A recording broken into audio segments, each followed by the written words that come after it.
હવે સમાચાર વિગતવાર.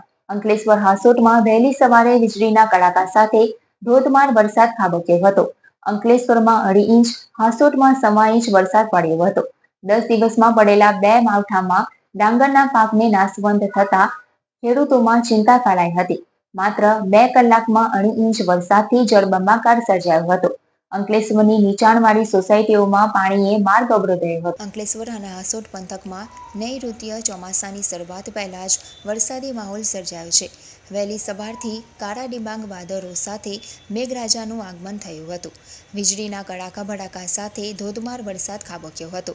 સવારે 6 થી 8 વાગ્યા સુધીમાં 2 કલાકમાં અંકલેશ્વરમાં 2.9 ઇંચ અને હાસોટમાં 1.6 ઇંચ વરસાદ નોંધાયો હતો. સવારે સંજયનગર અને દીવા રોડ પર આવેલ નીચાણવાળી સોસાયટીઓમાં પણ પાણી ફરી વળ્યા હતા. જલારામ નગર સહિત આજુબાજુની સોસાયટી તેમજ મંગલમૂર્તિ સોસાયટી રોડ અને પિરામન ગામની વિવિધ સોસાયટીઓમાં અને નીચાણવાળા વિસ્તારોમાં વરસાદી પાણી ભરાયા હતા. અંકલેશ્વર શહેર, જીઆઈડીસી અને ગ્રામ્ય વિસ્તારોમાં વરસાદને કારણે વાતાવરણમાં ઠંડક પ્રસરી ગઈ છે.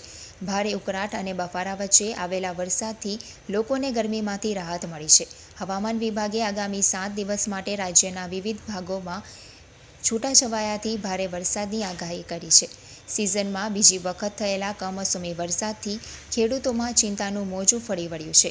ખાસ કરીને ઉનાળુ ડાંગરની ખેતી કરતા ખેડૂતોને માવઠાથી નુકસાન થવાની દહેશત સતાવી રહી છે.